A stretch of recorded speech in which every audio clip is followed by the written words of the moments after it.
ina gaya muku yin islamiyya da yamma kashe addinin musulunci ne.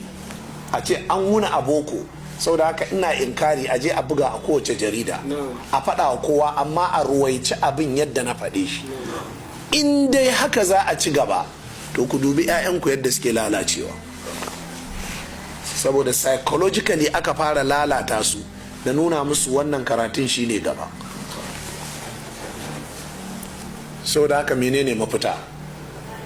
A haɗa karatun addinin musulunci sai a saka na boko a ciki, kuma kowanne a bashi ƙarfin da yaro zai iya yi.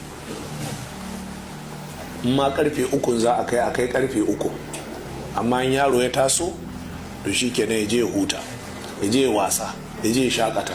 Amma ku dubi rashin kan gado, yaro ya fito gida tun karfe 7, ya isa makarantar boko 8 saura kwata, an yi karatun boko har karfe 2, ana tashi sai a ce ga anti ga ankul sun ce za a yi lesson, kuma kudin lesson daban. In kuka je Abuja ko za ku ga haukan ya wuce haka. Akwai wata mata da ta zo da wani system, itan aka tashi, ita ba makaranta ba ce, in an tashi ku kawo 'ya'yanku za ta yi musu lesson da assignment har zuwa karfe 5.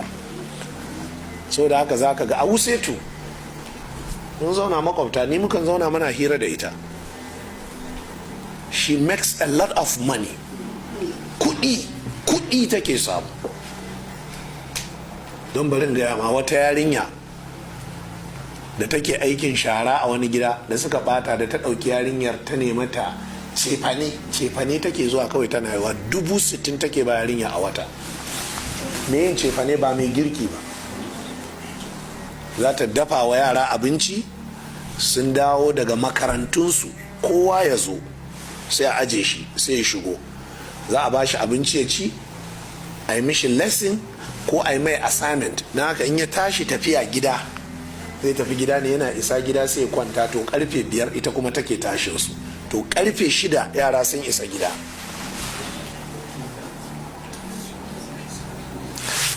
To magana addini fa babu.